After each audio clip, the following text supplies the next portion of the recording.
All right, hi, welcome back. Attorney Steve Vondran here. We are talking just a bit about constitutional law. So I happened to glance on the TV yesterday and saw the historical constitutional law professors, the experts in their field, coming in to testifying to see whether Trump was violating the Constitution and whether he should be impeached.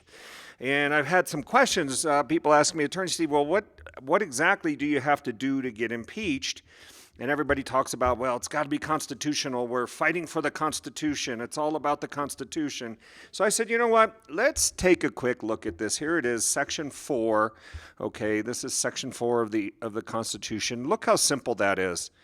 That's all it says, folks. Section 4, the President, Vice President, and all civil officers of the United States shall be removed from office on impeachment for and conviction of four things: treason, bribery, and other high crimes and misdemeanors. That's all it says: treason, bribery, or other high crimes and misdemeanors.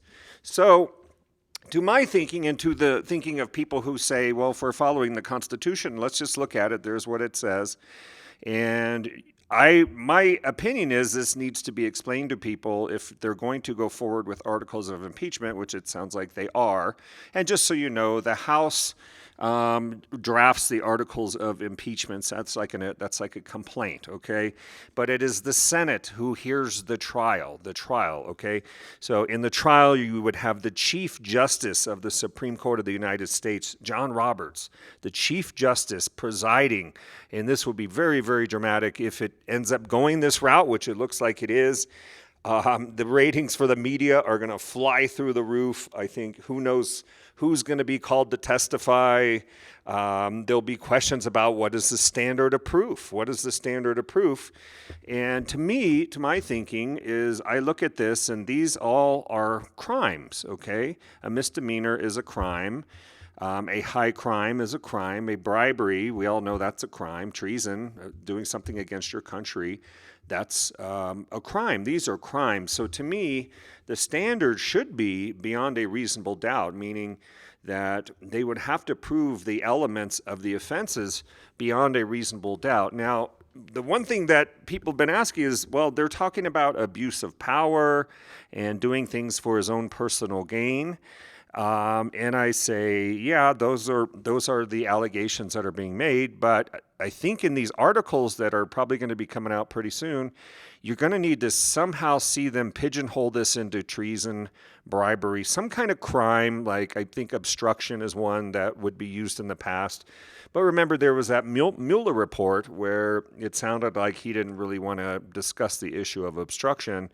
And so it was kind of left alone. So maybe that's what they're going to be saying, obstruction of some sort, or he tried to, one thing that I heard them saying was he tried to get Ukraine involved in our election. And I don't know, I think that was in regards to his comment Trump made to investigate Biden's son, or talk about how Biden's son got on one of the Ukraine oil boards.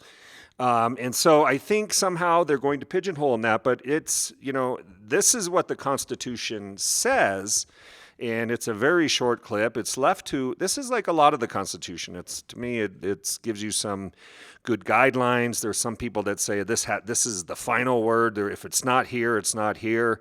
And then these cases will go up to a Supreme Court, and nobody can decide what this law really means. They'll try to interpret what the founders were thinking, what was going through their head. Sometimes there'll also be congressional reports, like there was. Now, for example, let's start with this here. So I was thinking about this. The president, vice president, and civil officers of the United States can be removed. Now, who's a civil officer? Now, I guess just use your common sense thinking. I guess it's people that serve serve the people. I mean, I guess that's what it is. Sounds like it. And we know there is some authority where federal judges have been impeached.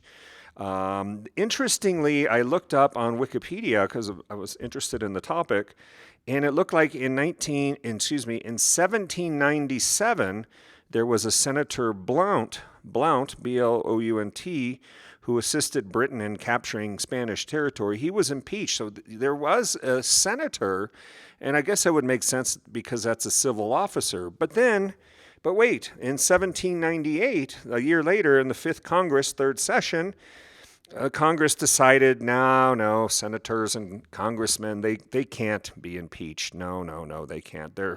They might be civil officers, but no, they can't be impeached. So there you have that, but that's not in the Constitution. That's something that Congress has apparently come up with for, it's the same reasons they don't always have to apply with, all the laws. They get their own special exemptions. So you have that. So civil officers can be impeached.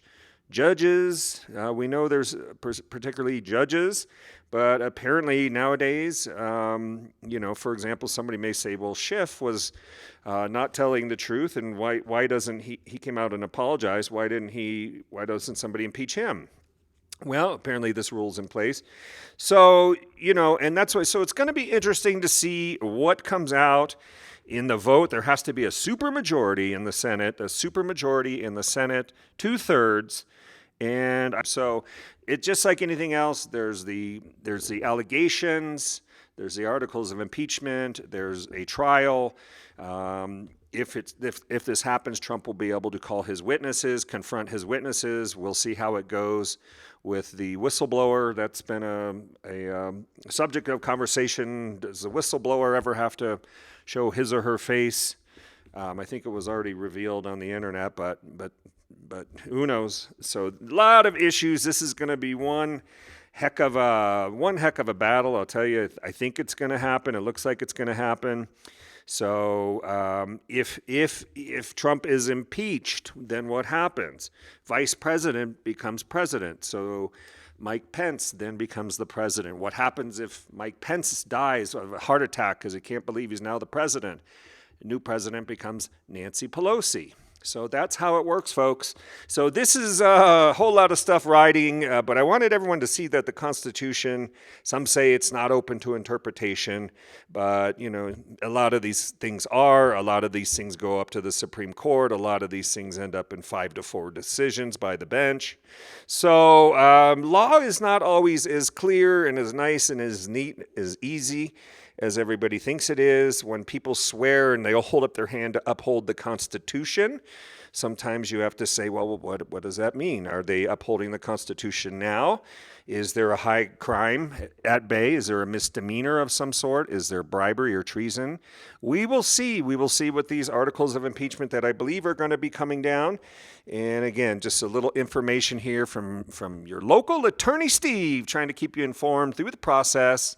Again, I focus mostly on intellectual property law, but obviously this is like a pretty big thing. And to have a trial of this magnitude, there was one in my lifetime, there was the Bill Clinton one, but I wasn't in law school at the time. So this one will be a lot more interesting if it takes place. My phone's ringing now. It's probably somebody wanting to talk to me about this. Okay, I got to run. Have a great day. This is general legal information only and not legal advice. If you need civil litigation help, you know where to find me on the web at attorneysteve.com. That's attorneysteve.com, the first name in legal services. Have a great day. We'll be back.